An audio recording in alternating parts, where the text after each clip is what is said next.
In January 1953, a woman lay dying in a sprawling adobe estate outside Taos, New Mexico. She was 51 years old. The rooms around her held thousands of pieces of Native American jewelry, textiles woven by hands she had never shaken, pottery shaped by families whose poverty she had never witnessed up close. Her three sons were elsewhere. One was in Europe. The others had their own lives, their own distances to maintain. She had married 3 times, always to men whose titles or charm suggested they might fill some unnamed absence. None had stayed. Her body, which had been fragile since childhood, had finally exhausted the medications and physicians her fortune could summon. In the days before her heart stopped, she was still rearranging turquoise on her dressing table, still adjusting the fold of a blanket, still performing the work of making beautiful things look intentional. Millicent Rogers was born with more money than most families would see in 10 generations. Her grandfather founded Standard Oil. Her mother was a society architect who designed the life Millicent would inhabit before she could speak. The wealth should have solved everything. It bought privacy. It bought access. It bought silence when needed. But it could not buy health. It could not manufacture belonging. It could not make her sons love her, or her husband stay, or the aristocrats of Europe forget she was American, or the artists of Taos see her as anything other than a patron. What it did buy was time. Time to build houses she would abandon. Time to collect beauty made by people whose struggles she borrowed as aesthetic. Time to marry again and again as if repetition might yield different results. This is what that time looked like. Millicent Abigail Rogers entered the world on September 1st, 1902, in a Manhattan townhouse where silence was enforced by servants and illness was managed behind closed doors. Her grandfather, Henry Huddleston Rogers, had built Standard Oil alongside John D. Rockefeller, carving monopolies out of American industry with the kind of ruthlessness that newspapers documented and Congress investigated. By the time Millicent was born, the family fortune was already incomprehensible. Railroads, copper mines, gas companies, enough wealth to insulate generations from consequence. Her father, Colonel Henry Huddleston Rogers, Jr., managed the family's Virginia properties and maintained the public face of respectability. Her mother, Mary Benjamin Rogers, had other priorities. Mary Rogers was not content to simply be wealthy. She wanted to design wealth, to make it legible as taste. She studied architecture in an era when women of her class were expected to study nothing more demanding than watercolors. She would go on to design homes for the family, each one a statement about control and permanence. But first, she had a daughter to shape. Millicent was not a healthy child. Rheumatic fever struck when she was young, damaging her heart in ways that would compound across decades. The disease left her frail, prone to exhaustion, vulnerable to infections that other children shrugged off. A normal childhood, running, playing, attending school with peers, was deemed too dangerous. Instead, she was kept home, monitored, sequestered. Tutors came to her. Doctors came to her. The world came to her only in controlled doses, filtered through the preferences of adults who believed they were protecting her. The isolation was presented as medical necessity, but it accomplished something else. It made her an object of attention, a delicate thing requiring constant observation. She learned early that her body was a problem to be managed, that weakness could be transformed into a kind of power if performed correctly. Fragility, in the right context, demanded accommodation. It made people careful around her. It made her special. But there was a cost to being special in this particular way. She had no siblings close in age to challenge her or ignore her. She had no classroom of children to humble her with their indifference. The adults in her life treated her as precious, but precious in the way one treats an heirloom. Valuable, yes, but also breakable, requiring careful handling and proper display. Her mother oversaw her education with the same precision she brought to architecture. Millicent would learn French, art history, music. She would learn how to enter a room, how to sit, how to make her presence felt without demanding space. She would learn to be looked at. The Rogers family moved between residences, Manhattan, Southampton, Florida, but Millicent's world remained small. Illness kept her tethered. Even as she grew older and the acute episodes of fever subsided, the damage remained. Her heart had been weakened. Physical exertion brought fatigue. The family physicians recommended rest, caution, avoidance of strain. So she rested. She was cautious. She avoided strain. And in doing so, she became even more dependent on the structures her mother built around her. Mary Rogers was building something specific. She was constructing a daughter who would marry well, who would carry the family name into European aristocracy or American high society with grace and skill. Beauty was essential. Millicent had it. Dark hair, pale skin, fine features that photographed well. But beauty required maintenance, required the right clothes, the right settings, the right training. Mary began taking her daughter to Europe in her teenage years, exposing her to culture, to museums, to the social rituals of old world wealth. These trips were not vacations, they were investments. In Paris, Millicent saw how aristocratic women carried themselves, how they used fashion as language. She learned that wealth alone was not enough, that American money was viewed with suspicion by European elites who had titles but dwindling fortunes. She learned that she could be both desired and dismissed, that her fortune made her marriageable while her nationality made her foreign. The French finishing school she attended polished her into something marketable. She learned to speak French fluently, to discuss art with enough knowledge to seem cultured, to play piano well enough to entertain at gatherings. She learned that her value lay not in what she thought, but in how she appeared while thinking it. Back in America, the Rogers family occupied a strange position. They had more money than old Knickerbocker families, but lacked the generational pedigree those families guarded. Henry Huddleston Rogers had made his fortune through industry, through oil and steel and railroads. The kind of wealth that was recent, that still smelled of the deals and decisions that created it. In the carefully calibrated hierarchies of New York society, this mattered. The Astors and Vanderbilts had their own complications with new money, but they had decades of social climbing behind them. The Rogers were still proving themselves. Millicent absorbed these distinctions without anyone explaining them directly. She noticed who was invited to which events, whose homes were mentioned in society columns, whose daughters were deemed suitable companions.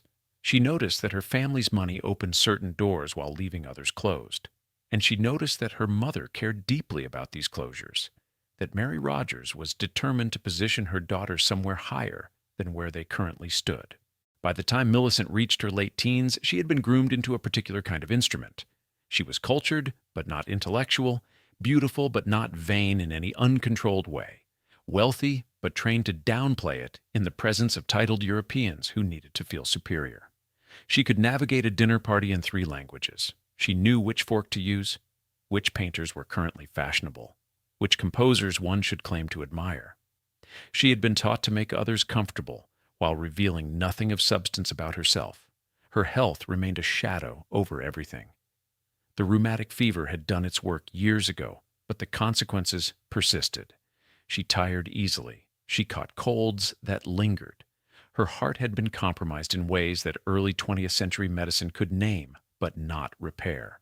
The family physicians advised against excessive excitement, against anything that might strain her system, so she lived carefully, moving through the choreographed social events her mother arranged, performing the role she had been prepared for since childhood.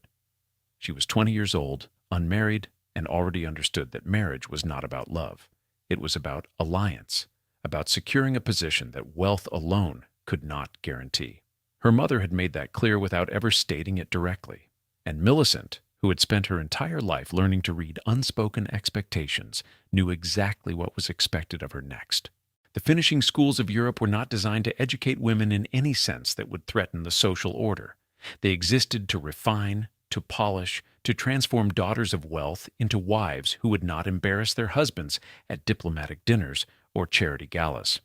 Millicent spent her late teens and early 20s moving between these institutions, Paris, Vienna, Switzerland, each one promising to complete what the previous had begun. In Paris, she studied at a school where the curriculum included deportment, French literature, and the proper way to descend a staircase. The classes were small, populated by girls from American industrial families and minor European nobility, all of them learning the same performance. They practiced conversation as if it were choreography, memorizing which topics were suitable for mixed company, which opinions could be voiced without seeming forward, how to laugh at a man's joke without appearing to judge its quality. Millicent excelled at this. She had been performing propriety since childhood. But the education she received went beyond etiquette. She developed a genuine eye for art, spending hours in the Louvre, studying paintings her instructors deemed important. She learned to distinguish between styles, to recognize the signatures of masters, to speak about composition and color theory with enough fluency to sound informed. This knowledge was not meant to make her an artist or a critic. It was meant to make her an appropriate companion for men who collected art, men who would expect their wives to decorate their homes with taste and manage their social calendars with precision. The other girls at the school were her competitors, though no one acknowledged this directly. They were all there for the same reason, to marry well. Some had titles but no money. Others, like Millicent, had money but no title. The unspoken purpose of these institutions was to facilitate exchanges, to create opportunities for families to merge assets and prestige in arrangements that benefited both sides. Friendships formed, but they were conditional, always shadowed by the awareness that they might be competing for the same limited pool of eligible men. Millicent's health continued to interfere. She would miss days of classes due to exhaustion, confined to her room while the other girls attended lectures and social events. The school administrators were understanding. Her family paid well, and her absences were explained by physicians' notes that cited her damaged heart, her susceptibility to fatigue. But the absences marked her as different, as fragile in a context where robustness was valued, where the unspoken expectation was that a wife should be healthy enough to produce heirs without complication. She compensated by becoming more beautiful. This was not vanity in any simple sense. It was strategy. If her body was unreliable, if her health made her a riskier marital prospect, then her appearance needed to be overwhelming enough to outweigh those concerns. She began paying obsessive attention to her wardrobe, to the way fabric draped, to the colors that made her skin look luminous rather than pale. She studied herself in mirrors the way her art instructors had taught her to study paintings, analyzing composition, adjusting elements until everything was balanced. Her mother encouraged this. Mary Rogers sent trunks of clothing from America, hired dressmakers in Paris to create custom pieces, ensured that Millicent was always among the best-dressed women in any room she entered. The message was clear. Beauty was currency, and Millicent needed to be wealthy in this particular way. When she walked into a salon or attended a concert, people noticed. Men noticed. And that was the point. Vienna offered a different education. The aristocracy there was older, more rigid, more convinced of its own superiority despite the obvious decline of the Austro-Hungarian Empire. Millicent attended gatherings where counts and barons maintained elaborate etiquette while their estates crumbled and their incomes dwindled. She saw how desperately some of these families needed money, how willing they were to marry their sons to American heiresses in exchange for fortunes that could restore their holdings. The dynamic was transactional in a way that no one pretended to hide. American girls with money were desirable specifically because they had money. The European men who courted them needed capital to maintain lifestyles their inherited wealth could no longer support. In exchange, the American families received titles, social prestige, entry into aristocratic circles that would otherwise remain closed. Both sides understood the arrangement. Both sides participated willingly. Millicent watched other American girls navigate these negotiations. Some were successful, securing marriages to titled men and returning to the United States as countesses or baronesses, their photographs appearing in society pages alongside breathless descriptions of their European connections. Others miscalculated, marrying men whose debts exceeded their usefulness or whose families refused to accept American daughters-in-law despite accepting American money. The failures were quiet, mentioned only in letters between families, in hushed conversations at social events. She also watched what happened after the marriages. The American wives who remained in Europe often seemed diminished, caught between worlds, never fully accepted by their husbands' families, too distant to maintain their place in American society. They raised children who were taught to value their European heritage over their American blood. They lived in drafty estates, managing servants and attending social obligations that felt increasingly hollow as the political situation in Europe deteriorated. But Millicent was not yet thinking about what came after. She was focused on the immediate goal, finding a husband whose title would elevate her family's position, whose background would grant her the social legitimacy her money alone could not buy, Her mother's expectations pressed on her constantly. Mary Rogers had invested years and significant resources into preparing her daughter for this market. The unspoken pressure was to make that investment worthwhile. Millicent learned to flirt in ways that suggested availability without desperation, to express interest without appearing too eager. She learned which men were serious prospects and which were merely amusing themselves with wealthy American girls before marrying within their own class. She learned to calculate whether a man's title was significant enough to justify his debts, whether his family's name carried enough weight to balance his personal failings. Her body continued to betray her at inconvenient moments. She would faint at dances, forcing her to sit out while other girls continued performing. She caught influenza and spent weeks recovering, missing crucial social events where connections were made and courtships began. Each illness reminded her that time was limited, that her health might not allow for prolonged searching, that she needed to secure a marriage before her physical fragility became too obvious to overlook. By 22, she had been on the marriage market for years, polished and prepared, waiting for the right transaction to present itself. Count Ludwig Salm von Hoogstraten was 33 years old when he met Millicent Rogers in 1924. He had a title that stretched back centuries, estates in Austria that required constant maintenance, and debts that required an American heiress. The arrangement was so common it barely warranted comment in the social circles where such things were negotiated. European aristocrats had been marrying American money for decades. This was simply another iteration of the same exchange. Ludwig was not unpleasant to look at. He had the bearing of someone accustomed to deference, the confidence that came from generations of ancestors who had never questioned their right to occupy space. He spoke several languages, understood art and music well enough to discuss them competently, and knew how to navigate the social rituals of both European courts and American drawing rooms. He was exactly what Mary Rogers had spent years preparing her daughter to attract. The courtship was brief. They met at a party in Vienna in early 1924. By spring, they were engaged. By summer, they were married. The wedding took place in July at the Rogers family estate in Southampton, a sprawling property designed by Mary Rogers herself.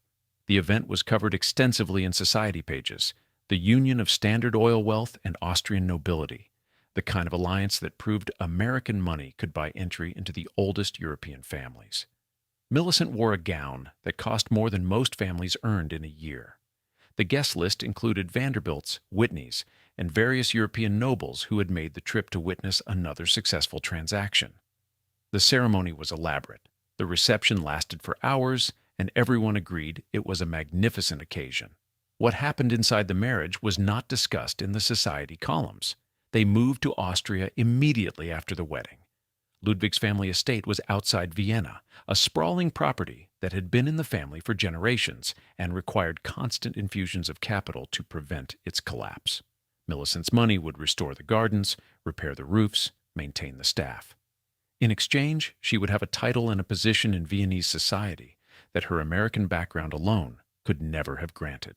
The Austrian aristocracy received her with the kind of courtesy that barely concealed contempt. She was useful. Her fortune was restoring one of their own, but she was not one of them. Her accent marked her as foreign. Her manners, no matter how carefully cultivated in Parisian finishing schools, were still identifiably American. The old families of Vienna had been marrying each other for centuries, maintaining bloodlines and alliances that predated the United States itself. Millicent was an outsider whose money had purchased access, but not acceptance. Ludwig's family was polite. They thanked her for the renovations. They included her in family gatherings, but they spoke German among themselves, switching to English only when directly addressing her, making clear that she existed at the periphery of their world.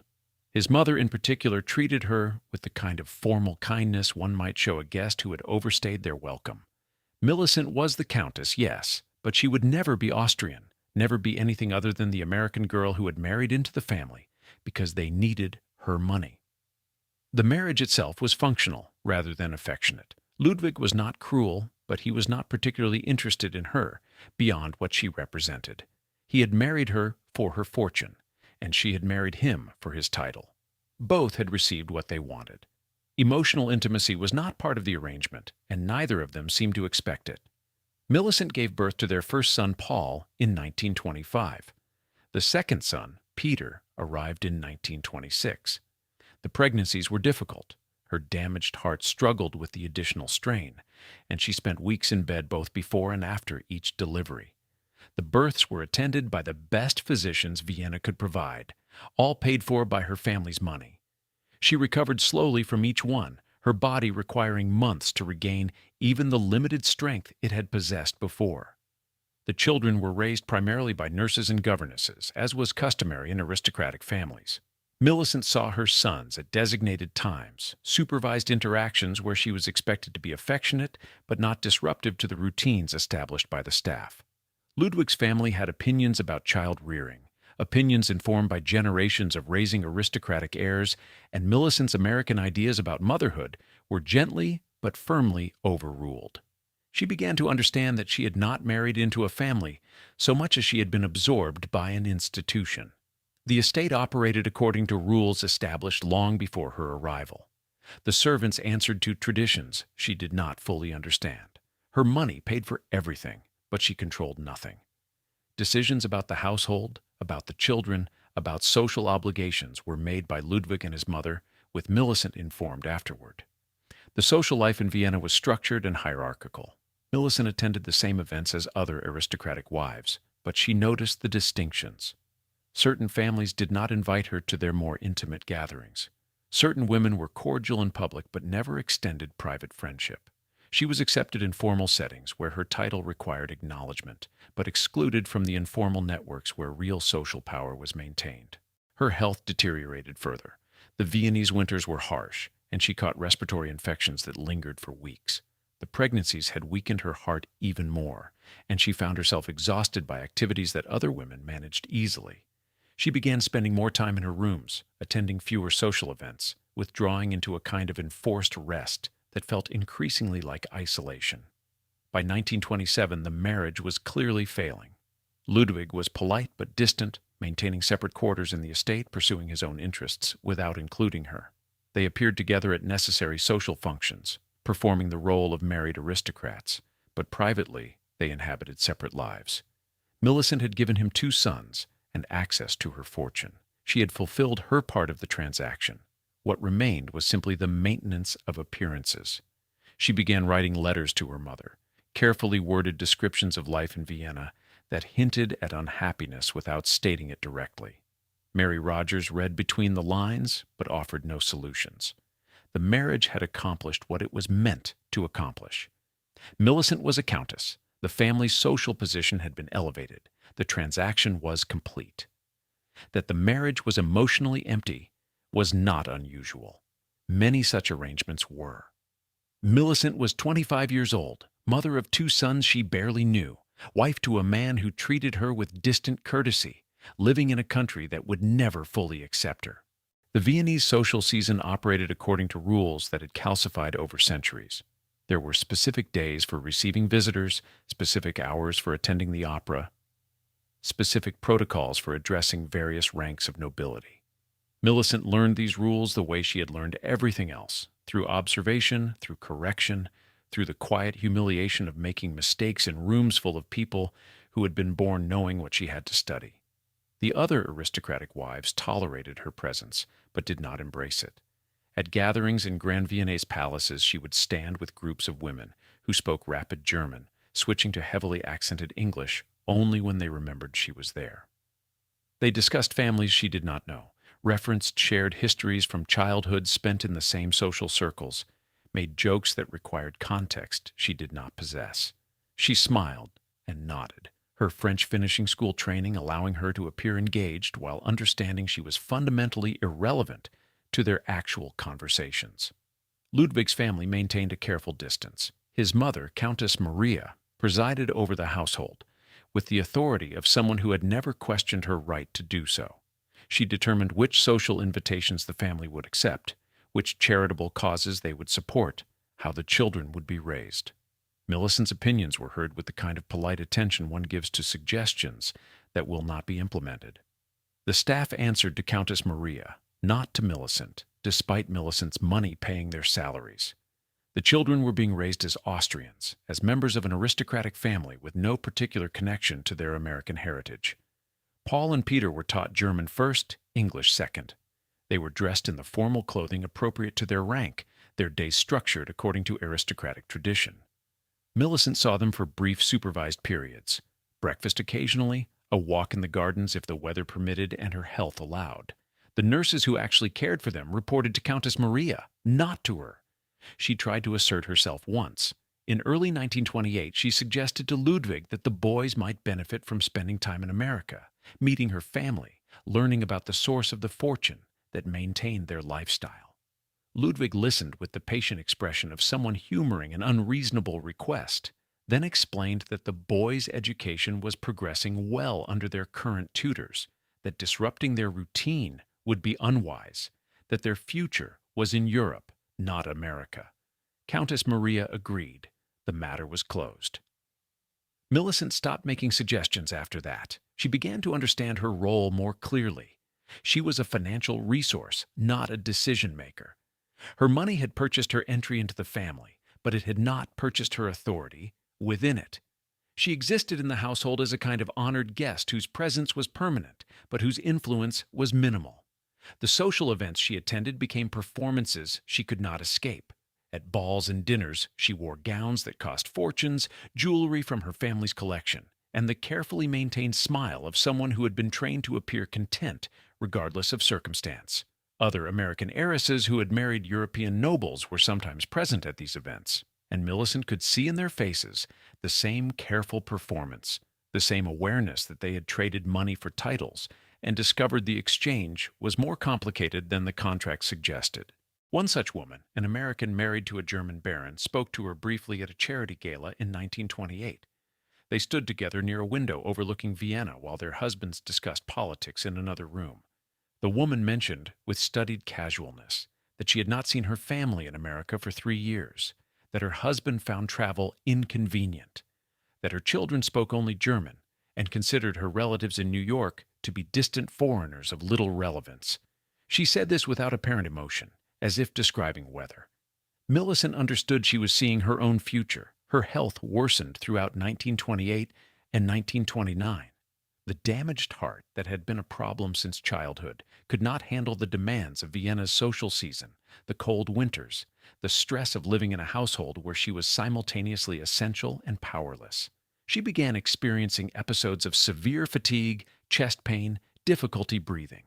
The family physicians examined her repeatedly, prescribed rest, warned that her heart was failing in ways that would only accelerate without significant lifestyle changes.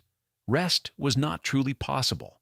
She was expected to attend important social functions, to maintain appearances, to perform the role of countess regardless of how she felt. Ludwig was not unsympathetic, but he was also not willing to alter their social obligations to accommodate her health. The family's position required their presence at certain events. Her personal comfort was less important than their collective reputation. She began taking medications, digitalis for her heart, various tonics and remedies that promised to strengthen her constitution. The medications helped somewhat, allowing her to function through events she would otherwise have been unable to attend, but they came with their own costs. She felt distant from her own body, as if operating it from somewhere else, pushing it through required performances, while it signaled its distress in ways she learned to ignore. The political situation in Europe was deteriorating, though this seemed to concern the Viennese aristocracy less than it should have. In the salons and drawing rooms where Millicent spent her time, conversations focused on who was marrying whom, which families had suffered financial reversals, the usual preoccupations of people insulated from consequence by wealth and title. The economic instability spreading through Europe, the rising political tensions, the growing sense that the old order might not survive much longer. These were topics discussed by men in other rooms, not addressed in mixed company. Ludwig showed no interest in leaving Austria, despite Millicent's growing sense that their position was less stable than his family wanted to believe. His identity was entirely tied to his title, his estates, his place in Viennese society. The idea of abandoning that for safety elsewhere was incomprehensible to him, and Millicent, who had no real authority in the marriage, could not force the issue. By 1929, she had been married for 5 years. She had 2 sons she barely knew, a title that had cost her any meaningful autonomy, and a body that was failing under the combined strain of illness, pregnancy, and the relentless performance of being a countess. The life her mother had prepared her for had been achieved. This was what success looked like. The divorce proceedings began quietly in 1930. There was no scandal, no public accusation, no dramatic revelation. The marriage had simply exhausted itself. Ludwig needed her money, but not her presence. Millicent needed escape from a life that had rendered her ornamental and powerless. The lawyers handled the details. What should have been straightforward became complicated when the question of the children arose. Paul was 5 years old. Peter was 4. Under Austrian law and aristocratic custom, the sons of a count belonged to their father's family. They would be raised in Austria, educated as Austrian nobles, prepared to inherit their father's title and estates. This was not negotiable in Ludwig's view, or in the view of his family's attorneys. Millicent wanted her sons. This was perhaps the first thing she had wanted clearly and without ambiguity since marrying Ludwig. She had spent 5 years being told what to want, how to behave, where to direct her attention. But her children, she wanted them in a way that cut through the careful performance she had maintained. She hired American lawyers, expensive ones, who promised they could navigate the complexities of international custody law. The legal battle stretched across months. Depositions were taken in Vienna and New York. Physicians testified about Millicent's health, questioning whether her damaged heart made her capable of properly caring for 2 young boys. Ludwig's lawyers argued that the children were Austrian citizens, that their education and upbringing had already begun under the supervision of qualified tutors and governesses, that removing them from their home would cause unnecessary disruption. Millicent's lawyers countered that her wealth could provide for the children's every need, that American education was superior, that she was their mother and had rights that superseded national boundaries. But they were arguing against centuries of precedent, against a legal system that viewed children as belonging to their father's lineage, rather than to both parents equally. The proceedings exposed how little actual relationship existed between Millicent and her sons. They had been raised primarily by staff, seen their mother during brief formal visits, spoke German as their first language, and considered Vienna home. When asked gently through intermediaries, they expressed no particular desire to leave Austria or to live with their mother. They barely knew her. The nurses and governesses who had cared for them since birth were more familiar than the elegant woman who appeared occasionally to sit with them in supervised drawing rooms. The settlement reached in late 1930 gave Ludwig primary custody. The boys would remain in Austria, continue their education there, be raised as members of his family. Millicent was granted visiting rights. She could see them when she was in Europe, could have them visit America during certain holidays, if Ludwig approved. The specifics were detailed in documents her lawyers assured her were the best possible outcome given the circumstances. She had learned an expensive lesson about what money could and could not buy. It could purchase a title, access to aristocratic circles, the finest medical care, the best legal representation. It could not purchase custody of her children when the law and custom sided against her. It could not undo the years she had spent as a peripheral figure in their upbringing, allowing Ludwig's family to shape them into Austrian nobles who viewed their American mother as a wealthy foreigner with visiting privileges. Millicent returned to America in early 1931, officially divorced, officially childless. In any practical sense, she moved into a suite at the Plaza Hotel in Manhattan while deciding what to do next. Her mother was disappointed but pragmatic. The marriage had served its purpose of elevating the family's social position, even if it had not lasted. That Millicent had lost access to her children was unfortunate, but dwelling on it would not change the legal reality. New York society received her with the careful interest reserved for divorced countesses with significant fortunes. She was invited to parties, seated at important dinners, mentioned in society columns as one of the more intriguing figures of the season. Her European title still mattered, even divorced from the European husband. She was no longer simply Millicent Rogers, American heiress. She was Millicent Rogers, former Countess Salm, a woman with continental sophistication and Standard Oil money. She began redesigning herself. If she could not be a mother, if she could not maintain a marriage, if she could not control the fundamental circumstances of her life, she could at least control her appearance. She threw herself into fashion with the same intensity she had once brought to her education. She worked with designers, commissioned custom pieces, developed a style that was photographed and discussed and imitated. The fashion was not frivolous, though it might have appeared that way. It was another form of architecture, another way of constructing meaning in a life that had lost its assumed trajectory. She could not design her relationships, or her health, or her access to her children, but she could design herself, could create an image that suggested control and intention, could become the kind of woman people noticed and discussed and envied. She also began spending time with artists and writers, people whose creativity existed outside the rigid social structures she had spent her life navigating. These were not the aristocrats of Vienna or the old money families of New York, but poets and painters and musicians who made their own rules, who valued aesthetic achievement over social position. They found her fascinating, beautiful, wealthy, cultured, damaged in ways that made her seem more authentic than other society women. In 1932, she met Arturo Peralta Ramos, an Argentine polo player and aspiring artist. He was younger than her, charming in an effortless way Ludwig had never managed, interested in her as something other than a financial resource. Or perhaps he was equally interested in her money, but had the grace to make the interest feel like attraction. The distinction barely mattered. After the coldness of her first marriage, his attention felt like warmth.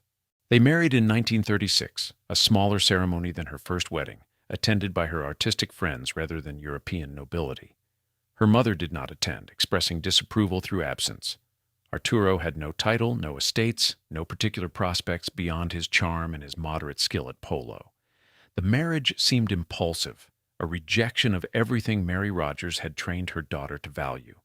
Millicent was 34 years old, twice married, still trying to find something her money could actually purchase that would fill the spaces inside her that kept expanding regardless of what she poured into them. Arturo Peralta Ramos had been raised in Argentine aristocracy, the kind that held titles but had watched its wealth erode across generations. He played polo because that was what men of his background did, painted because he fancied himself artistic, and pursued wealthy women because his own resources were insufficient to maintain the lifestyle he considered his birthright. When he met Millicent, he saw an opportunity wrapped in beauty and vulnerability. The early months of the marriage felt different from her time with Ludwig. Arturo paid attention to her, asked her opinions, treated her as if her thoughts mattered.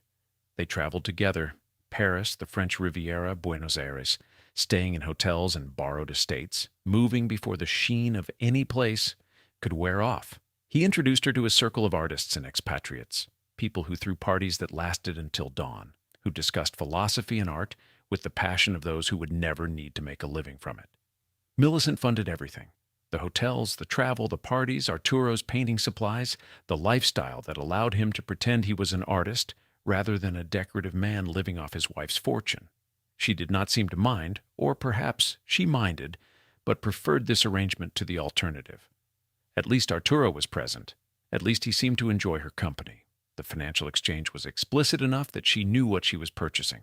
She tried briefly to be involved in his artistic pursuits.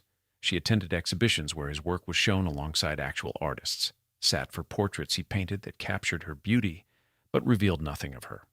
She offered opinions that he received with the patient condescension of someone who considered his wife decorative, but not insightful. Eventually, she stopped offering opinions. She simply funded his aspirations and occupied herself with other things. Her health remained precarious. The years of strain on her damaged heart had accumulated. She experienced episodes where her chest constricted, where breathing became difficult, where she had to lie down in the middle of social events while her body fought to stabilize itself. Arturo was sympathetic in a distant way, calling doctors when needed, adjusting their schedule to accommodate her limitations, but clearly frustrated by a wife whose body kept interrupting their plans. They settled temporarily in Paris in 1937. Millicent rented an apartment near the Bois de Boulogne, decorated it with furniture and art that cost more than most Parisians earned in years, hosted salons where Arturo's artistic friends gathered to drink her wine and discuss their theories. She played the role of patron, the wealthy American who made their bohemian lifestyle possible, the woman whose money allowed them to pretend poverty was a romantic choice rather than an actual condition. But Paris felt hollow. The artists used her apartment as a gathering place, but did not include her in their actual conversations. They spoke French rapidly, referenced theorists and movements she had not studied, made her feel like the generous but unsophisticated American she had spent years trying not to be. Arturo moved among them with ease, his own artistic pretensions giving him credibility she could never purchase. She was funding the party but not truly attending it. The political situation in Europe was deteriorating in ways that were becoming impossible to ignore. Hitler had already annexed Austria, the country where her sons were still living with Ludwig and his family. She wrote letters to Ludwig's attorneys asking about the children's safety, receiving carefully worded responses that assured her they were fine while providing no actual details. Her visiting rights had lapsed. She had not seen Paul or Peter in over 2 years. She proposed returning to America. Arturo resisted. Paris was where the important artists lived, where culture was actually happening. Why would they leave for the provinciality of New York? They argued about it through the summer of 1938 with increasing sharpness. He accused her of wanting to retreat to American comfort. She accused him of caring more about appearing artistic than about actual safety. Neither was entirely wrong. They returned to New York in late 1938, but the marriage had already fractured. Arturo hated New York, found it commercial and soulless, complained constantly about the lack of genuine culture. Millicent, exhausted by years of being told that her American background made her inherently less sophisticated, stopped trying to accommodate his complaints. She began spending his money, her money, on apartments he did not want, on American artists he dismissed, on a life that deliberately excluded the European pretensions he insisted mattered. She bought a townhouse on the Upper East Side and decorated it without consulting him. She commissioned American artists to create work for it, attended galleries in Manhattan rather than Paris, began cultivating relationships with people. Arturo found boring. He retaliated by spending months in Argentina, returning to New York only when his own resources ran low and he needed access to her accounts again. The divorce, when it came in 1941, was almost anticlimactic. They had been living separate lives for over a year, maintaining the fiction of marriage only in legal documents. Arturo agreed to the divorce in exchange for a settlement, a lump sum that would support him for years, allow him to return to Argentina and continue pretending he was an artist. Millicent's lawyers handled the details. She signed the papers without ceremony. She was 39 years old, twice divorced. 2 sons in Europe she had not seen in years and might never see again if the war continued.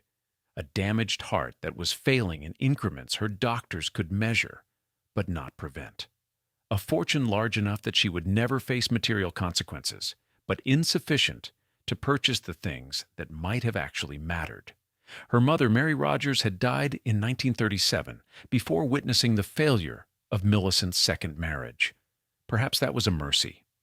Mary had designed her daughter's life with such precision, had prepared her so carefully for a specific role, had invested so much in creating the perfect aristocratic wife.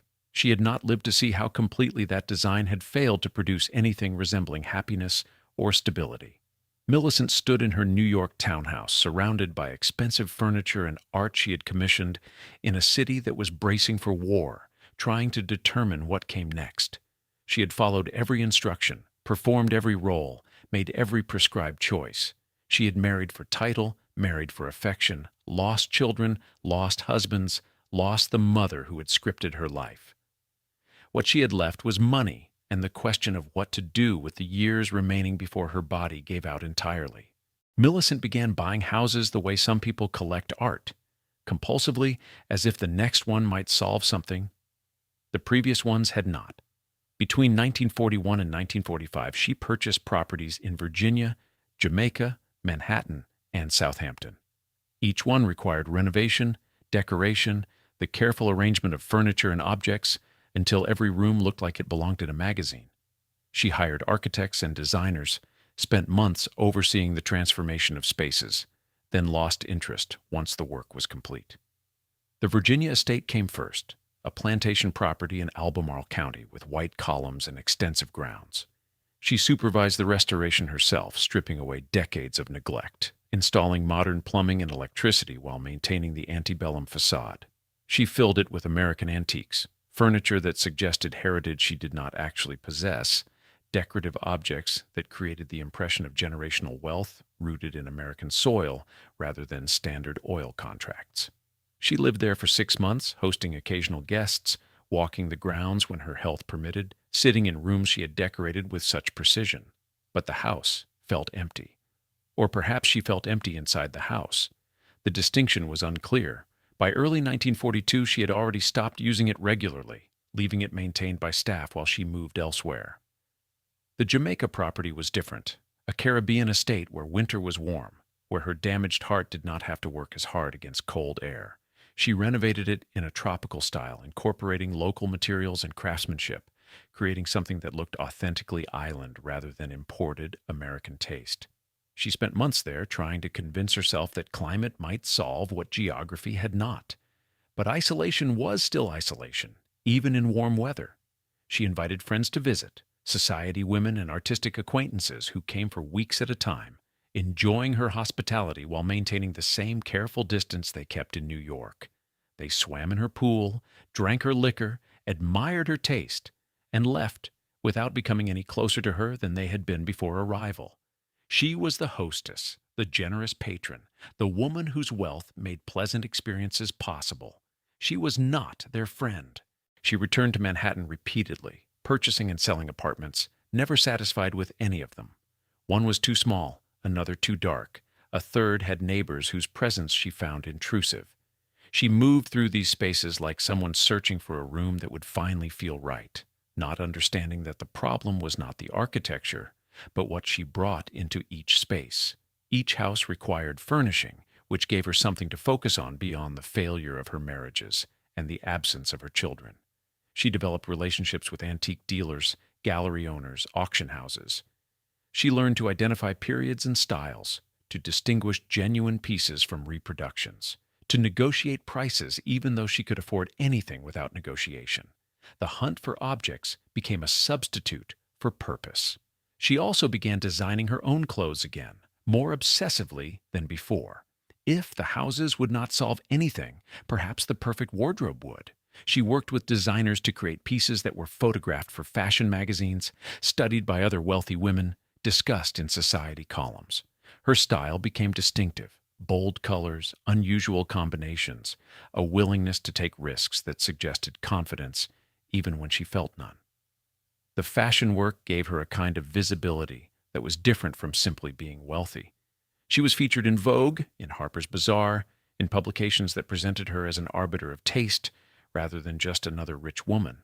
The attention felt like validation, like proof that she had value beyond her bank account. She began spending hours each day on her appearance, treating it as seriously as her mother had once treated her architectural projects. But underneath the carefully constructed image, her body was deteriorating. The rheumatic fever damage from childhood had never healed, and decades of strain had made everything worse. Her heart struggled to pump blood efficiently. She tired easily, needed frequent rest, experienced chest pain that medications could dull but not eliminate. Doctors told her to slow down, to stop traveling, to live quietly and avoid stress. She ignored them. Living quietly felt like giving up. In 1945, she purchased another property in Southampton, this one directly on the beach. She had it completely rebuilt, supervising every detail of the construction, creating something modern and clean where her mother's Victorian sensibilities would have demanded ornate decoration. It was an act of architectural rebellion against a dead woman who could no longer object. She threw parties there during the summer season, inviting the same rotation of people who attended everyone's parties in the Hamptons. They arrived in expensive cars, wore clothes she envied or dismissed, drank her champagne and pretended genuine affection while calculating their own social positions relative to hers. She participated in these rituals because not participating meant admitting she had nothing else to do. Her sons were still in Europe, somewhere in the chaos of post-war reconstruction. She had managed to confirm through her lawyers that they had survived the war, that Ludwig and his family had navigated the Nazi occupation of Austria without catastrophic loss. Paul was 20 years old now, Peter 19.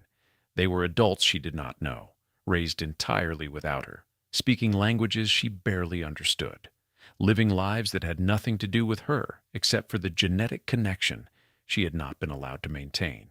She wrote letters occasionally, formal communications sent through attorneys, asking if they might visit America, if they might want to know their mother. The responses when they came were polite and noncommittal. They had their own lives, their own obligations. Perhaps someday. The translation was clear enough. They did not need her, did not particularly want her, had learned to understand her as an absence rather than a presence. Each house she bought and renovated and abandoned was an attempt to build something permanent, something that would anchor her to a place or a purpose.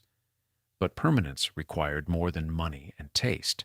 It required relationships that sustained, work that mattered, connections that deepened rather than remaining decorative. She had none of those things. What she had were properties that looked beautiful in photographs and felt hollow when she was alone in them, which was most of the time. By late 1945, she owned 5 houses, none of which felt like home. Millicent first visited Taos, New Mexico in 1947, invited by a friend who owned a small ranch there. She arrived expecting another fashionable resort, another place where wealthy Easterners went to perform authenticity while maintaining all the comforts wealth provided. What she found was something that unsettled her in ways she did not immediately understand. Taos was poor, not the picturesque poverty of European villages where crumbling estates suggested former grandeur, but actual deprivation. Adobe homes with dirt floors, communities without electricity or running water, people whose struggle was visible in their faces and hands. The Native American pueblos near the town had existed for centuries, inhabited by Tiwa-speaking people who had maintained their traditions through Spanish colonization and American conquest, and were now living under conditions the federal government had created and ignored. But Taos also had light. The high desert altitude made the sun feel closer, sharper, illuminating the landscape with a clarity that made everything appear more real than it did elsewhere. Artists had been coming to Taos for decades, drawn by this light, and by the sense that something authentic existed here, something that the industrialized East Coast had lost or never possessed. Millicent responded to Taos with an intensity that surprised her. After years of moving through European drawing rooms and Manhattan social events, the rawness of the landscape felt like permission to abandon performances she was exhausted from maintaining. She began visiting frequently, staying for weeks at a time, then months. By 1948, she had purchased property and begun building an estate. The house she designed was large, sprawling, built in the Pueblo revival style that wealthy Anglo settlers had adopted as their version of Southwestern authenticity. It had adobe walls, wooden vigas, kiva fireplaces, all the architectural elements that suggested connection to indigenous building traditions, while incorporating every modern convenience her money could install. The irony, building a mansion in the style of people who lived in poverty nearby, did not seem to register. She began collecting Native American art with the same obsessive focus she had brought to furnishing her other houses. She bought jewelry from Navajo silversmiths, pottery from Pueblo artists, textiles woven by women whose names she never learned. She attended trading posts and markets, purchasing pieces that dealers assured her were authentic, rare, valuable. She filled her Taos estate with these objects, arranging them in ways that looked artistic rather than ethnographic, decorative rather than sacred. The artists and dealers who sold to her were happy to accommodate. She paid well, asked few questions, and seemed genuinely passionate about the work. If she romanticized the cultures that produced these objects, if she failed to understand the economic desperation that forced many artists to sell ceremonial items and family heirlooms to survive, that was not their concern. They needed the money. She needed the objects. The exchange benefited both parties, at least in the immediate transactional sense. She began wearing Native American jewelry constantly, turquoise necklaces, silver bracelets, pieces that she incorporated into her wardrobe with the same boldness she brought to her fashion choices. Photographers captured her wearing traditional Navajo squash blossom necklaces with Parisian couture, mixing indigenous craftsmanship with European luxury in ways that fashion magazines called innovative and bold. The local indigenous communities had complicated relationships with wealthy Anglos like Millicent. The money she spent supported artists and their families. The attention she brought to Native American craftsmanship helped create markets that provided income in an economy that offered few opportunities. But her presence also represented something else, the continuation of a pattern where white Americans consumed indigenous culture while indigenous people remained economically and politically marginalized. She hired Native American workers to maintain her property, to help with construction and landscaping, to staff her home when she was in residence. She paid them more than most Anglos in the area would have, took interest in their crafts, commissioned custom pieces directly from artists rather than going through dealers.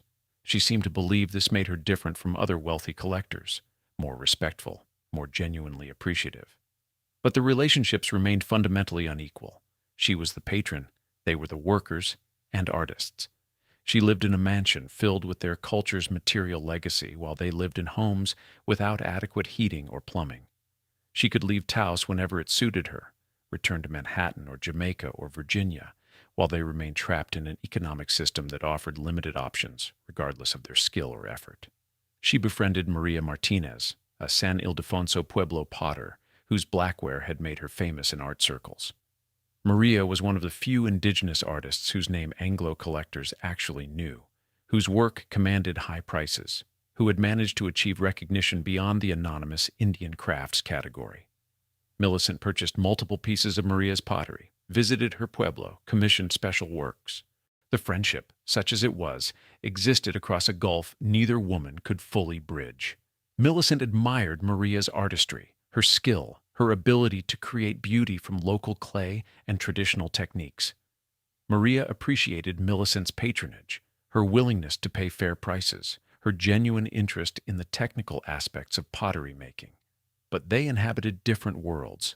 Maria returned each evening to her pueblo, to the federal restrictions and economic limitations that governed Native American life in 1940s New Mexico. Millicent returned to her estate, to imported furniture and modern plumbing, and the freedom to leave whenever the desert stopped feeling romantic.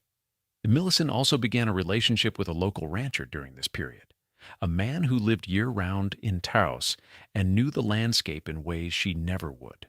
The relationship was passionate in the way her marriages had not been, fueled by the illusion that she had finally found something authentic, someone unconnected to the social hierarchies she had spent her life navigating.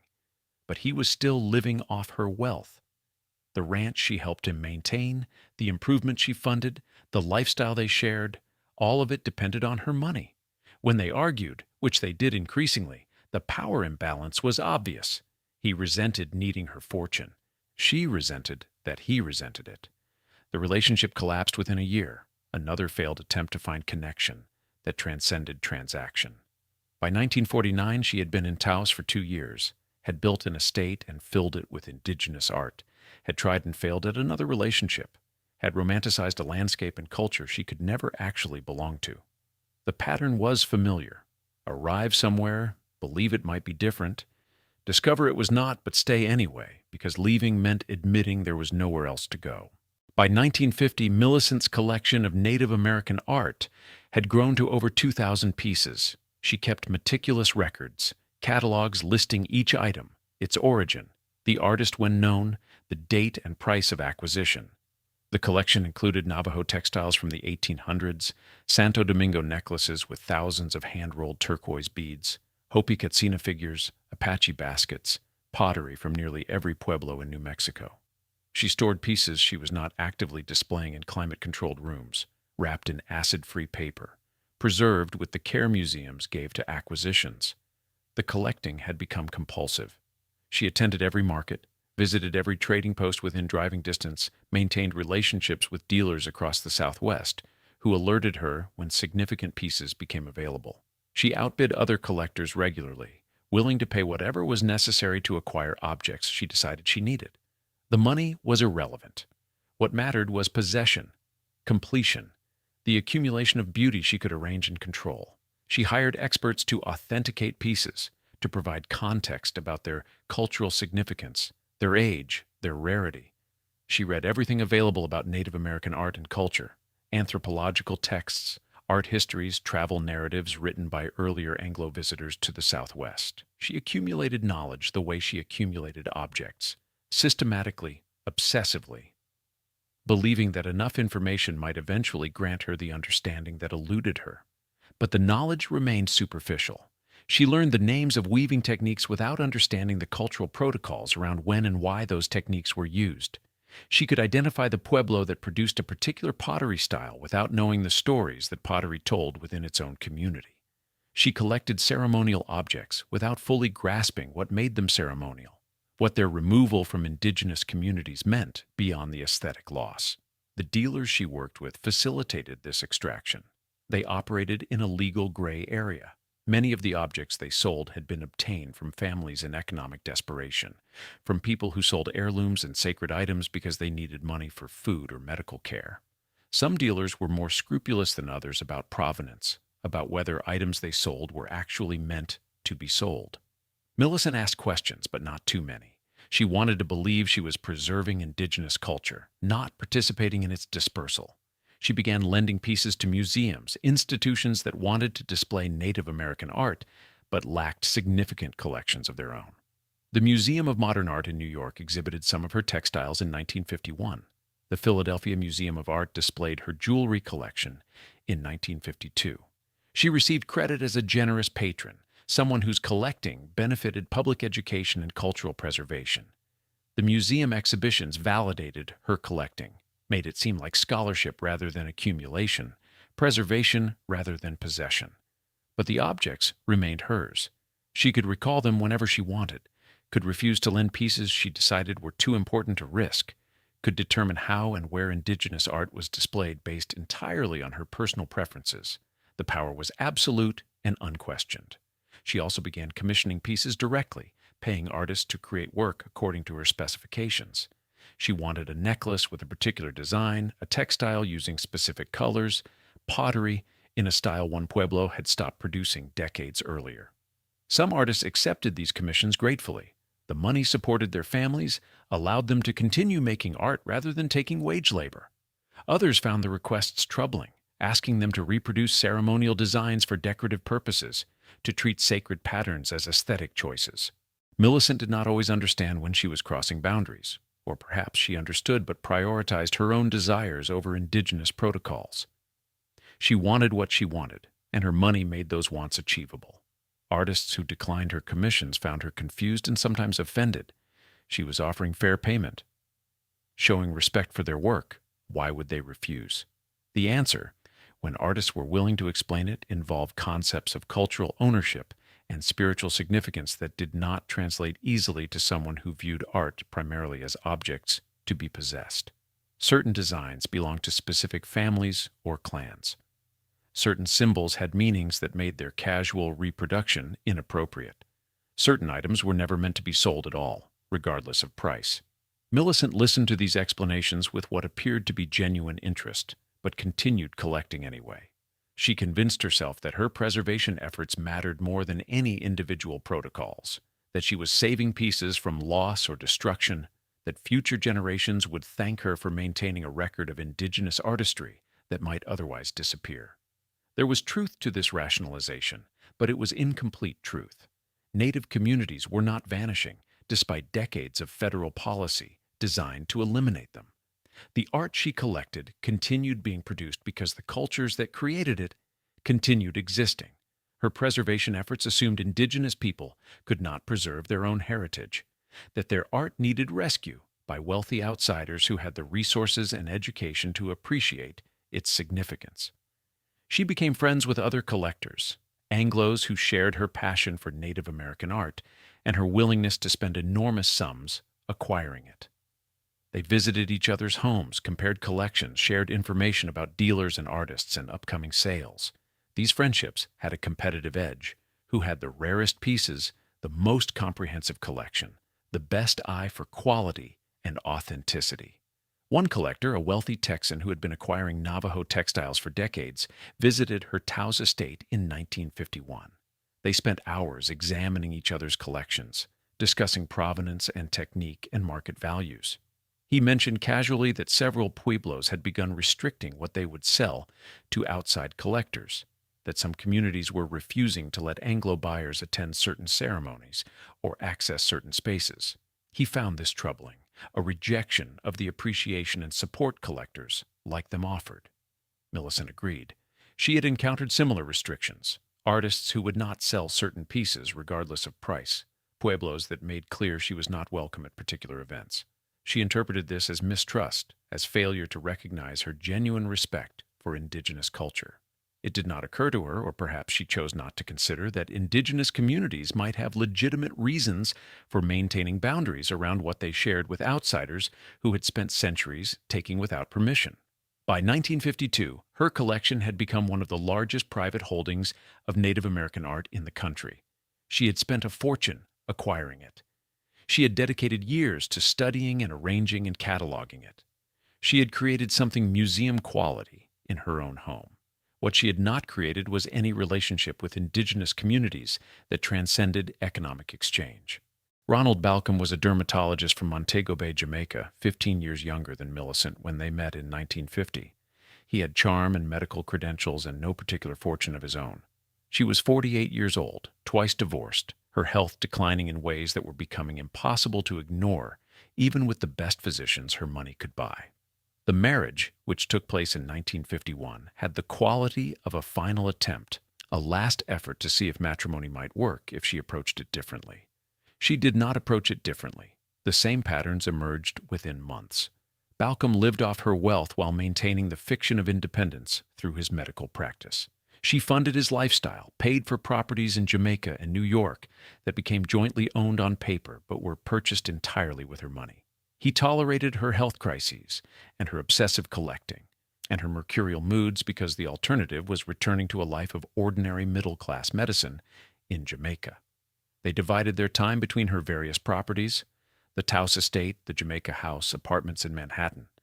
Balcom had no particular interest in Native American art, found her collecting tedious, spent his time in Taos playing golf and socializing with other transplanted Anglos, while she attended markets and met with dealers. They existed in parallel rather than together, sharing spaces and legal status, but little else. Her health deteriorated sharply in 1951. The rheumatic fever damage from childhood had been slowly destroying her heart for decades, and now the destruction was accelerating. Her physicians documented mitral valve insufficiency, cardiac enlargement, congestive heart failure, a cascade of problems that medication could manage but not reverse. She was prescribed digitalis to strengthen her heartbeat, diuretics to reduce fluid buildup, sedatives to help her sleep, despite the chest pain and breathing difficulties. The medications helped, but they also created new problems. The digitalis required careful dosing. Too little was ineffective, too much was toxic. She began experiencing side effects, nausea, visual disturbances, irregular heartbeats that frightened her when they occurred in the middle of the night. The sedatives made her groggy during the day, interfering with the activities that gave her life structure. She adjusted dosages without always consulting her physicians, trying to find combinations that would let her function while managing the pain. Balcom was a physician but not a cardiologist, and not particularly invested in managing his wife's complicated medical situation. He called specialists when her condition worsened acutely, arranged for nurses when she needed round-the-clock monitoring, but otherwise maintained distance from the daily reality of living with someone whose body was failing. He had married her, knowing she was ill, but had perhaps not anticipated how demanding her illness would become. She continued collecting despite her declining health. If anything, the awareness that time was limited made her more urgent in her acquisitions. She wanted to see her collection complete before she died, though complete was a goal that kept expanding. There was always another piece to acquire, another artist to commission, another market to attend. The collecting gave her something to focus on beyond the gradual failure of her body. In early 1952, she made one more attempt to see her sons. Paul and Peter were in their mid-20s now, living in Europe, both of them maintaining only the most formal contact with their mother. She wrote letters asking them to visit Taos, offering to pay for travel, promising she would not make demands or interfere in their lives.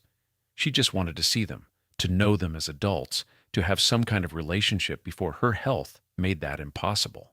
The responses were polite and non-committal. They had obligations, commitments, busy lives.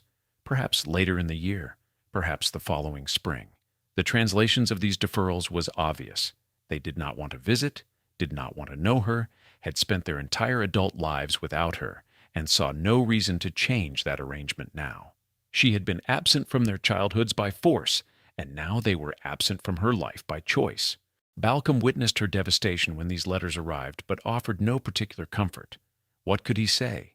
He had married her for her money, maintained a relationship with her out of financial convenience, and had no emotional resources to offer when her actual sorrows surfaced. He was kind enough not to be cruel, but not invested enough to be genuinely supportive. She threw herself into redecorating the Taus estate again, changing arrangements of furniture and art that she had finalized just months earlier. The constant rearrangement was compulsive, a physical manifestation of her inability to make anything feel settled or complete. She would spend days moving pottery from one room to another, rehanging textiles, adjusting the placement of jewelry in display cases. The staff learned to accept these changes without comment, to implement whatever new vision she had decided upon, knowing it would be temporary. Her relationship with the local indigenous communities remained transactional and superficial, despite her years in Taos. She knew some artists by name, had visited some pueblos multiple times, believed she had developed genuine connections. But these relationships existed entirely on her terms, shaped by her money and her power to grant or withhold patronage. When she was absent from Taos for months at a time, she did not maintain contact. The artists she commissioned did not write to her, did not seek her out for reasons beyond business. She began experiencing more frequent cardiac episodes, chest pain severe enough to require bed rest, shortness of breath that made even gentle activity exhausting, palpitations that felt like her heart might simply stop. The physicians in Taos were limited in what they could offer. The specialists in New York prescribed more medications, adjusted dosages, warned her that her condition was progressive and would continue worsening regardless of treatment. Balcom suggested she spend more time in Jamaica, where the warm climate might ease her symptoms and the slower pace of life would reduce stress. What he meant, though he did not state directly, was that he preferred Jamaica, found Taos boring and isolated, wanted to live somewhere he could maintain his own social life, separate from his wife's obsessions.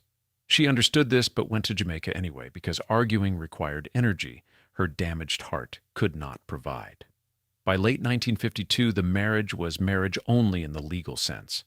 They lived together occasionally, signed documents together when her business affairs required a spouse's signature, appeared in public together infrequently enough that maintaining the fiction cost little effort.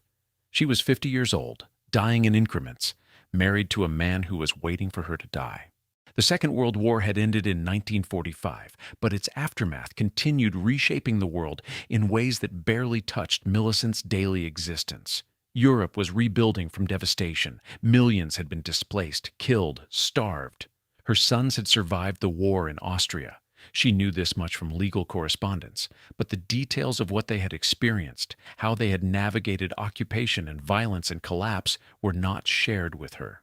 They had lived through history, while she had lived through personal dramas in places the war never reached. During the war years, while rationing constrained ordinary Americans and factories converted to military production, Millicent had continued designing clothes. She worked with designers to create pieces that incorporated Native American jewelry and textiles into high fashion, mixing turquoise and silver with silk and cashmere in ways that fashion magazines photographed and society women imitated. The irony, creating luxury fashion while the world burned, was not something she seemed to contemplate deeply. She had participated in the expected war efforts for someone of her class. She donated money to relief organizations, attended charity events supporting the troops, allowed her name to be listed on committees that raised funds for various causes. But these activities were peripheral to her actual life, performative rather than substantive. The war existed as something discussed at dinner parties, not something that disrupted her ability to travel or collect or redecorate. The contrast between her preoccupations and global suffering became visible in small moments that she did not seem to register. In 1943, while fuel rationing made travel difficult for most Americans, she had used her connections and wealth to obtain the permissions necessary to move between her various properties. In 1944, while fabric was being rationed, she commissioned custom dresses that required yards of material unavailable to ordinary citizens. The privileges were legal, purchased through legitimate channels, but they revealed how completely insulated wealth kept her from the constraints others experienced. After the war ended, the world entered a period of reckoning with what had happened, with the scope of the Holocaust, with the atomic bombs dropped on Japan, with the political reorganization of Europe. Millicent's response to this historical moment was to intensify her collecting. Between 1946 and 1950, she spent more on Native American art than she had in all previous years combined, as if accumulating beauty could somehow balance the ugliness that had been revealed. She did not connect her own relationship to indigenous communities with the broader questions of colonialism and exploitation that the war had supposedly made urgent. The federal government's treatment of Native Americans, the forced relocation, the boarding schools designed to eliminate indigenous culture, the reservations that functioned as open-air prisons, these were not topics she engaged with meaningfully. She collected indigenous art without examining the systems that made that art available to her, that kept its creators economically desperate enough to sell family heirlooms and sacred objects. In 1947, India gained independence from Britain. In 1949, China underwent communist revolution. Across the colonized world, people were demanding self-determination, rejecting the systems of extraction and control that had enriched Europe and America at their expense. Millicent read about these events in newspapers when she bothered reading newspapers at all. They seemed distant, unrelated to her life, interesting primarily as dinner party conversation, rather than as moral challenges that might require examining her own behavior. Her third marriage to Ronald Balcom in 1951 coincided with the Korean War, with American troops dying in a conflict most Americans did not fully understand. Balcom had not served in World War II. His medical training had kept him stateside, treating minor ailments rather than combat injuries. Neither of them had lost anyone close to them in either war. The global upheaval remained abstract, something that happened to other people in other places. She threw parties throughout this period, gatherings at her various estates where wealthy guests discussed politics and culture, while servants circulated with drinks and food. The conversations touched on international events, but always from a safe distance, as spectacle rather than crisis. Someone would mention the communist threat, the need for containment, the importance of American power. Someone else would counter with concerns about militarism, about whether America was becoming the kind of empire it had supposedly rejected. The debates were intellectual exercises, divorced from any personal stake in the outcomes. Her wealth protected her from consequence in ways she seemed to take for granted. When the stock market fluctuated, when economic policies changed, when political upheavals threatened other people's security, her fortune remained essentially untouched. Standard Oil had been broken up by antitrust legislation decades earlier, but the resulting companies, Exxon, Mobil, Chevron, continued generating enormous profits. The royalties and dividends that funded her lifestyle arrived regularly regardless of what was happening in the world. She never worked in any conventional sense. The collecting and decorating and fashion design were hobbies, activities she could pursue or abandon based entirely on her mood and health. She had no employer, no schedule imposed by necessity, no economic vulnerability that might force her to consider the broader systems that created her comfort. The labor that maintained her lifestyle, the servants who cleaned her houses, the artists who created the work she collected, the dealers who facilitated her acquisitions, was invisible to her in any structural sense. In 1952, she commissioned a particularly elaborate piece of jewelry from a Navajo silversmith, a necklace incorporating dozens of turquoise stones and requiring weeks of work. She paid well for it, more than many families on the reservation earned in months. But the money was a transaction, not a relationship. She did not ask about the artist's life, did not know whether he had adequate housing or whether his children attended functional schools or whether the federal government was providing the services it had promised in exchange for the land it had taken. The necklace, when completed, was extraordinary. Intricate silverwork, perfectly matched stones, craftsmanship that would have been valued in any culture. She wore it to a party in Manhattan where guests admired it and asked where she had found such an exquisite piece. She told them about Teos, about the talented indigenous artists working there, about the importance of preserving Native American culture. She did not mention that preserving culture required more than buying its material products.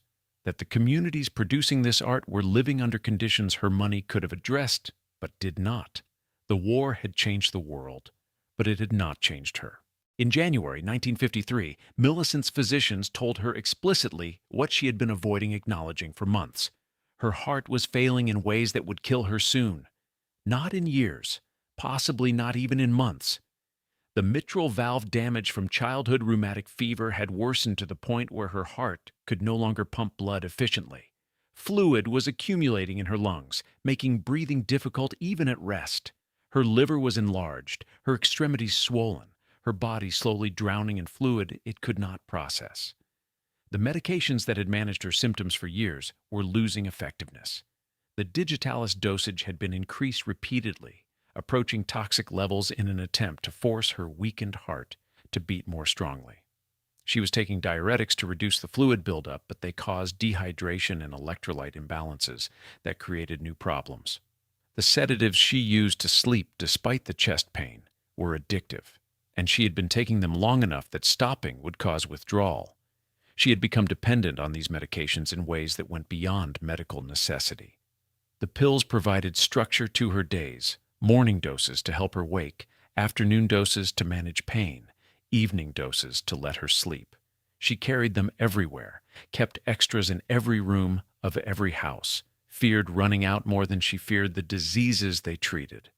The bottles accumulated on her bedside tables, in her purses, in bathroom cabinets, a pharmaceutical archive of her body's progressive failure.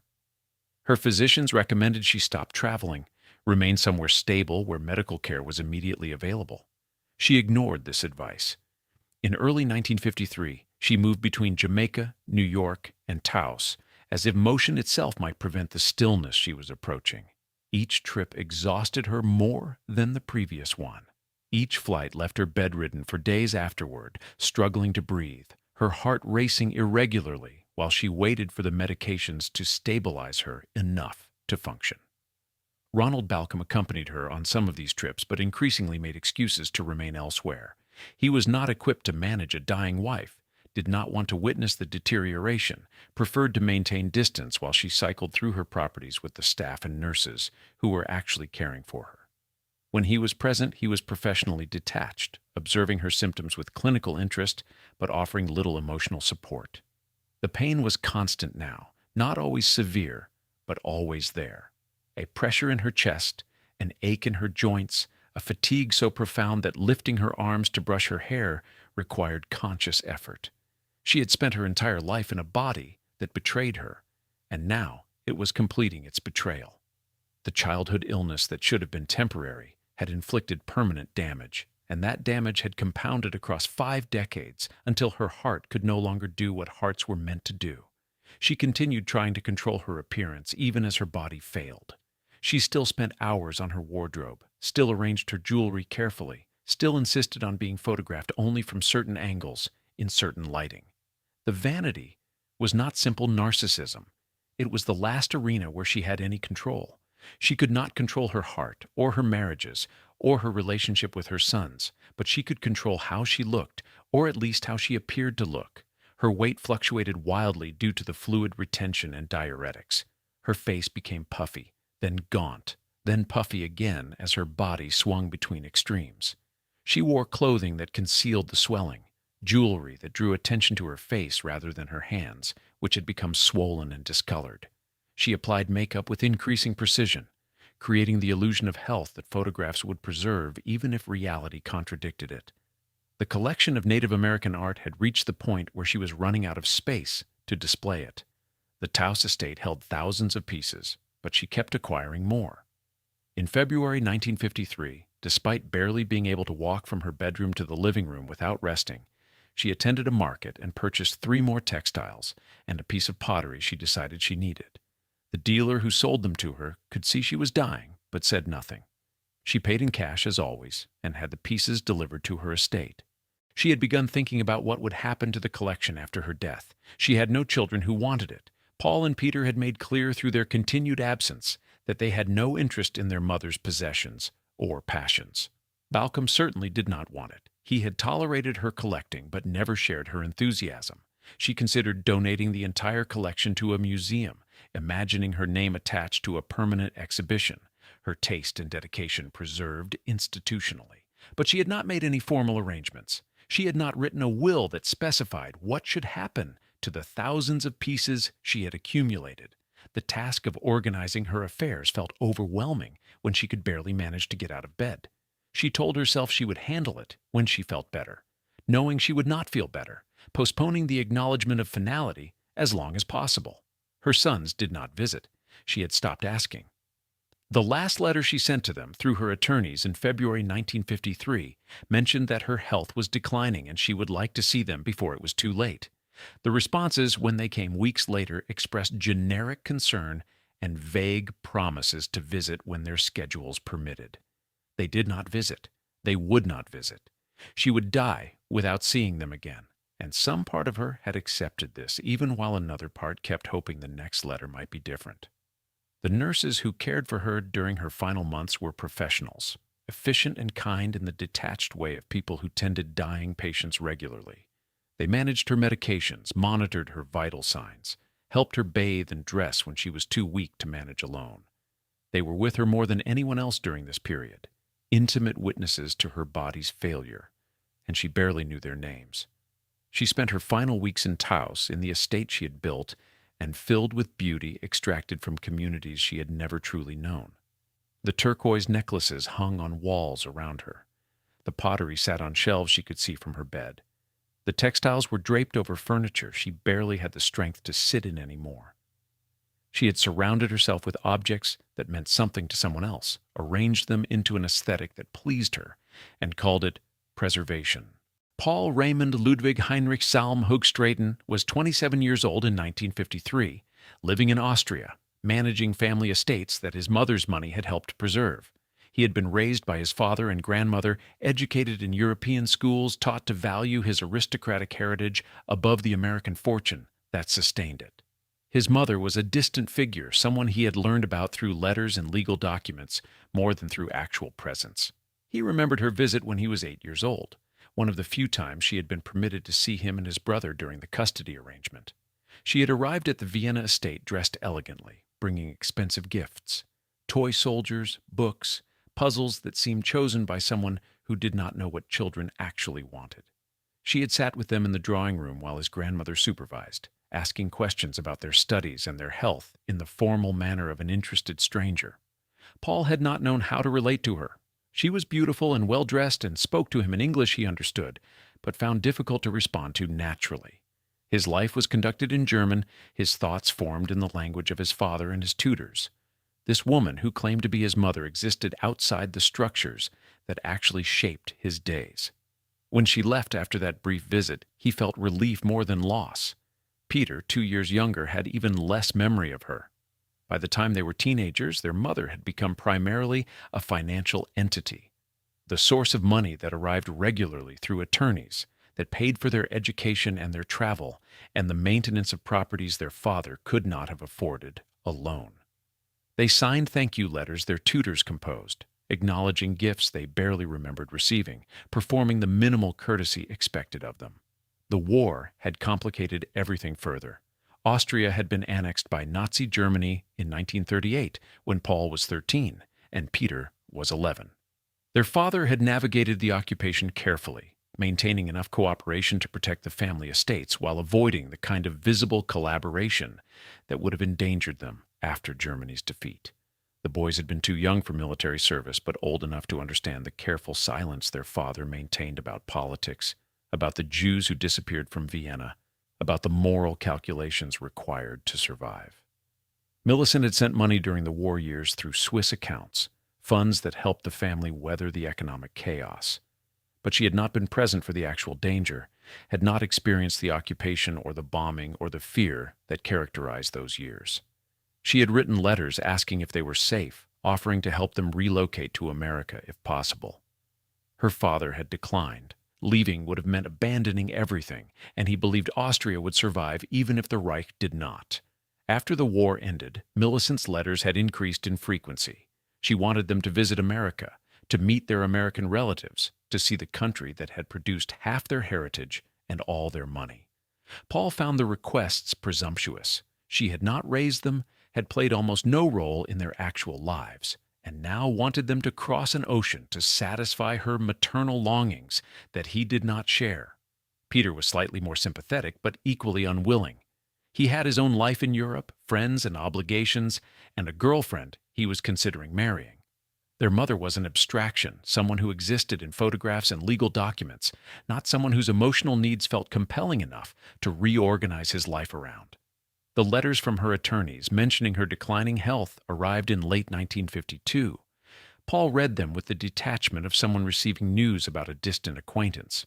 He understood intellectually that she was dying, that this might be the last opportunity to see her, but he could not manufacture feelings that had never been cultivated. She was his biological mother, but motherhood was a relationship built through presence and care, neither of which she had been allowed to provide. He discussed it with Peter in January 1953 after another letter arrived making the urgency more explicit. Their mother was very ill, might not survive the year, wanted to see them before she died. Peter asked what Paul thought they should do. Paul said they should send a letter expressing concern and promising to visit when circumstances permitted. Neither of them believed they would actually go.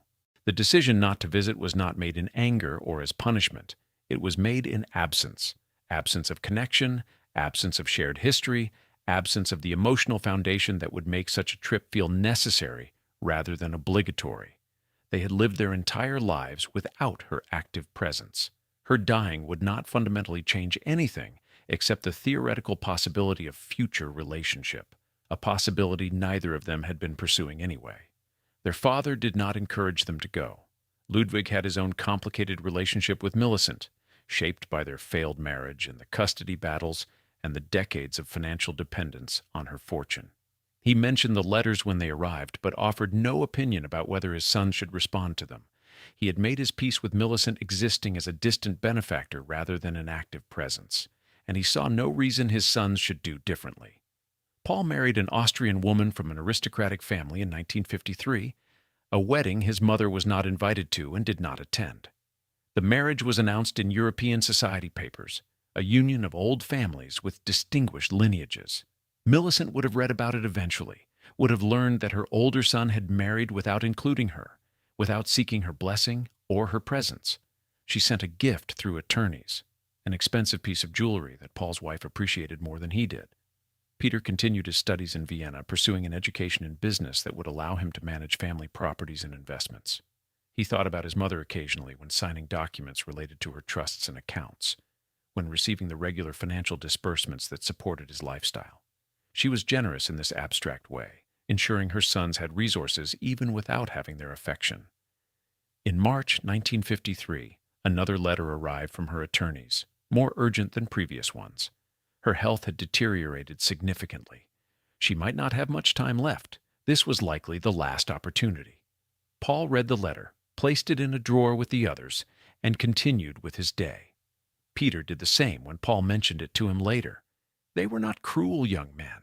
They were simply distant from someone who had been distant from them, unable to feel urgency about a relationship that had never existed in any meaningful way. Millicent returned to Taos in late December 1952, knowing she would not leave again.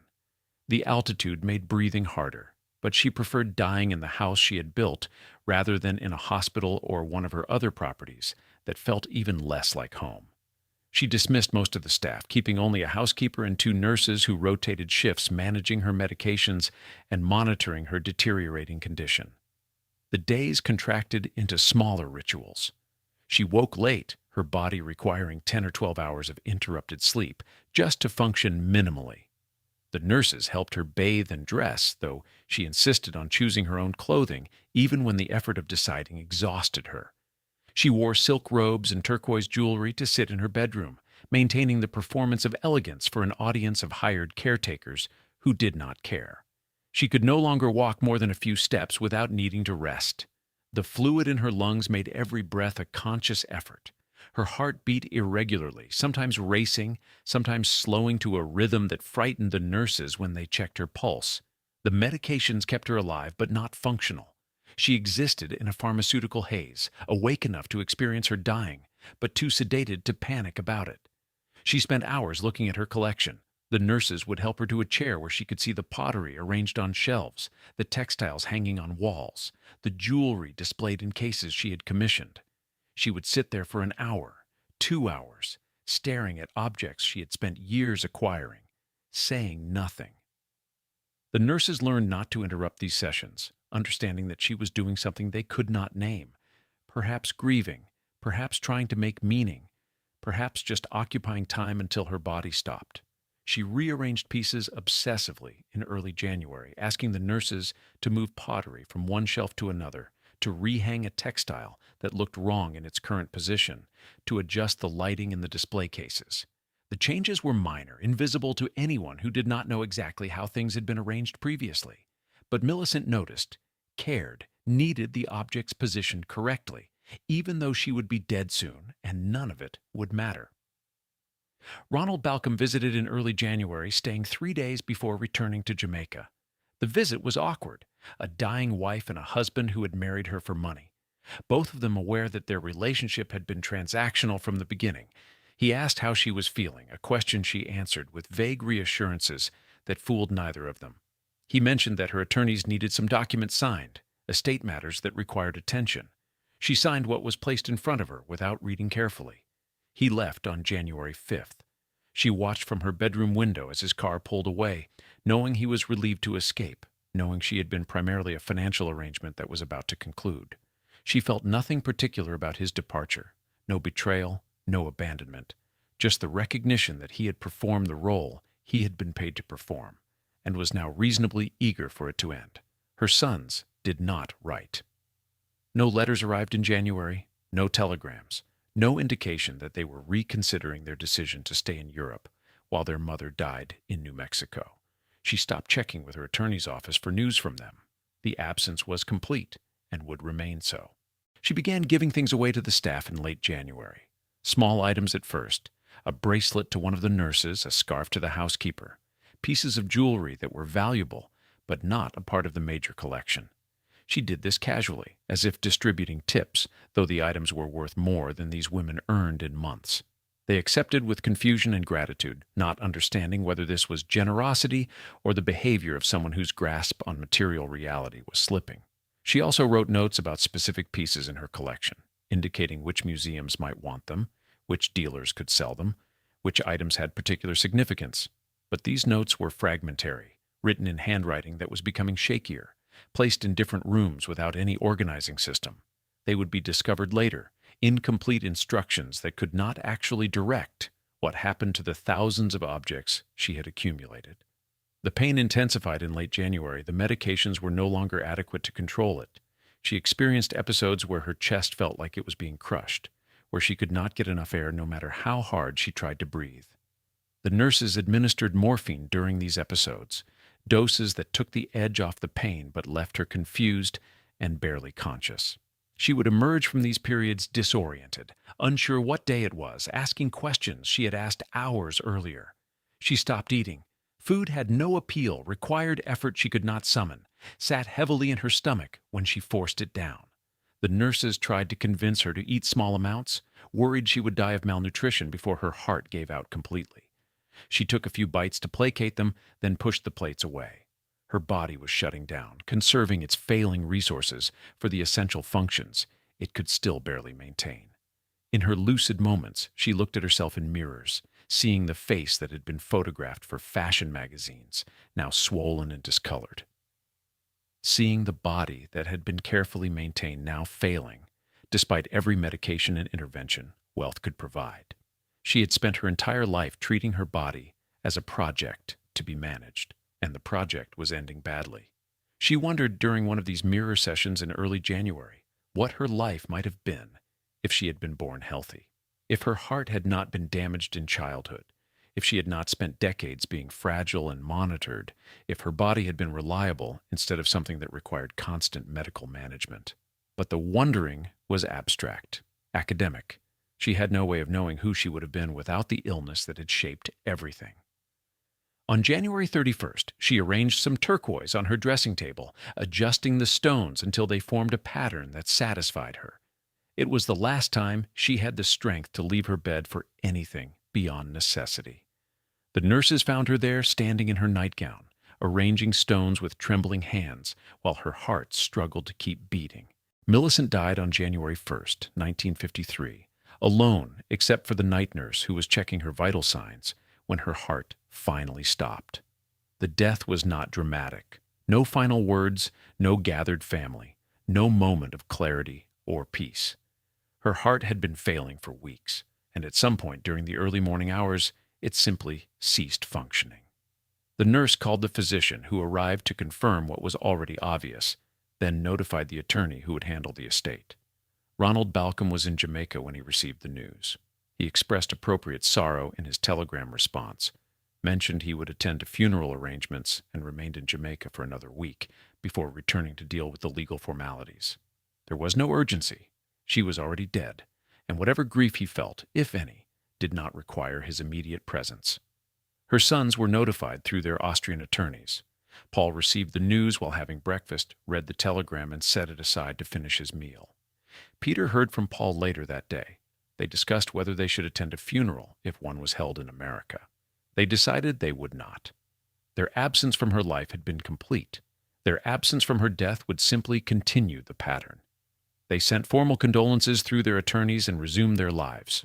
The funeral, held in New York in late January, was attended by society acquaintances, art dealers who had profited from her collecting, a few distant Rogers family members who came out of obligation rather than affection.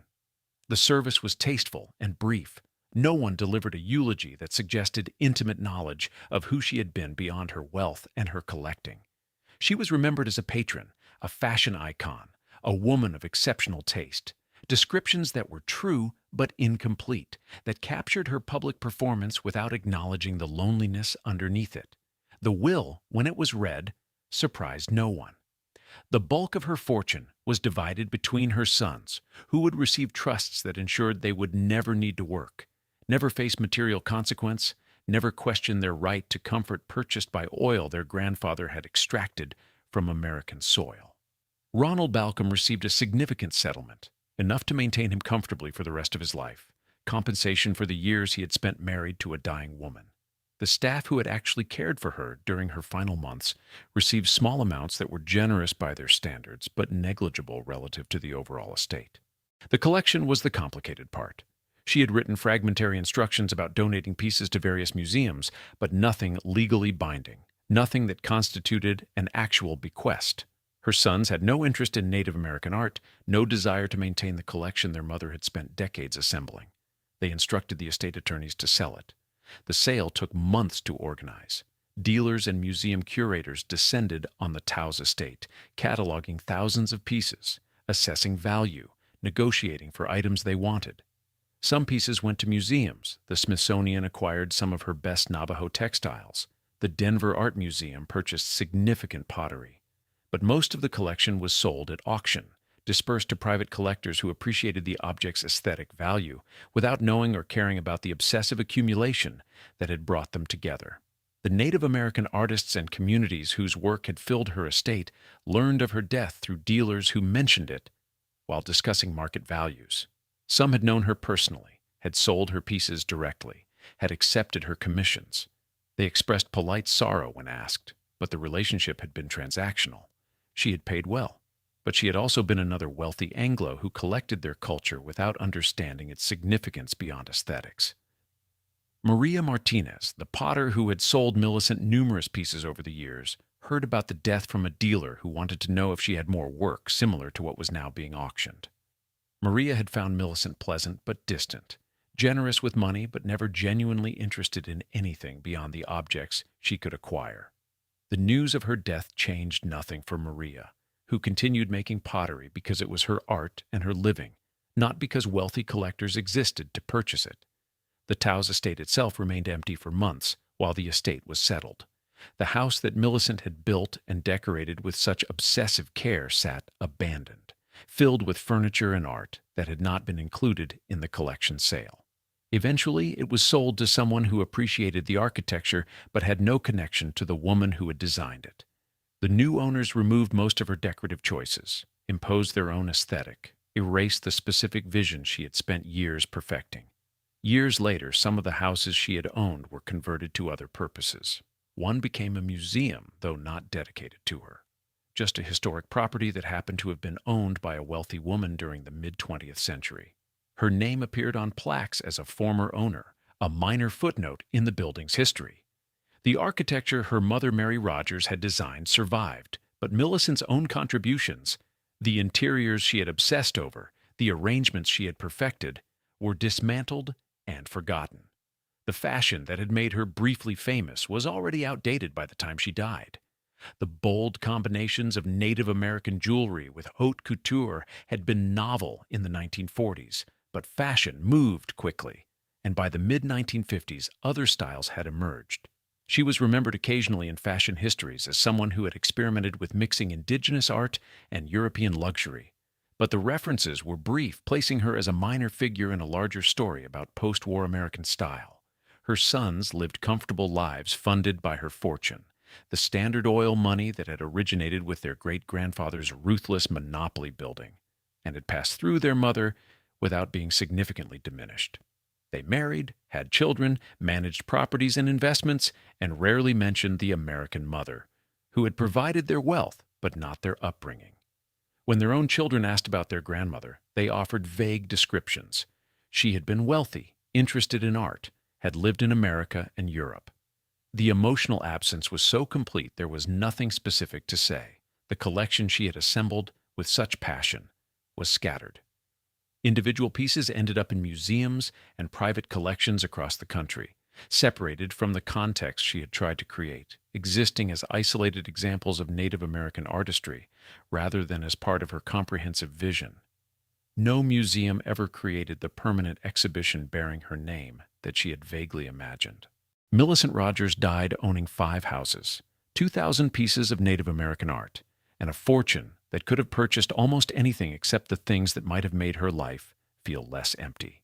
She had been born into wealth that should have solved every problem, married 3 times seeking connection that eluded her, collected beauty created by people whose struggles she funded but never truly understood, and spent 51 years in a body that had been failing since childhood.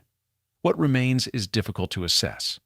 The collection she assembled with such obsession was dispersed within months of her death, scattered to institutions and collectors who valued the objects without knowing the compulsion behind their accumulation. The houses she built and abandoned were sold, repurposed, stripped of the specific arrangements she had perfected. Her sons inherited her fortune, but not her presence, raising their own children with Standard Oil money, and almost no stories about the grandmother who had provided it. She had tried, in her way.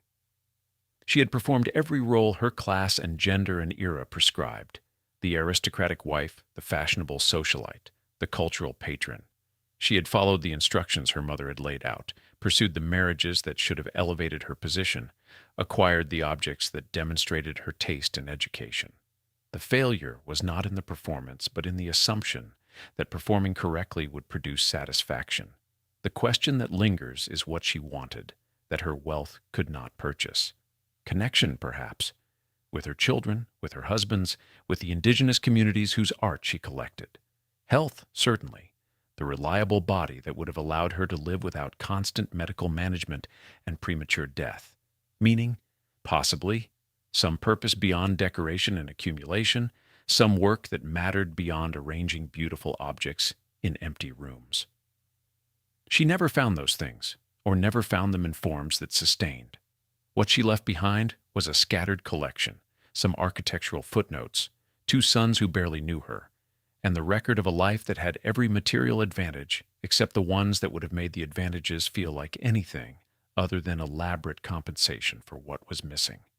The turquoise she arranged on her dressing table the night before she became too weak to leave her bed is still somewhere, probably, separated from the other pieces, owned by someone who has no idea it was the last thing she touched with intention.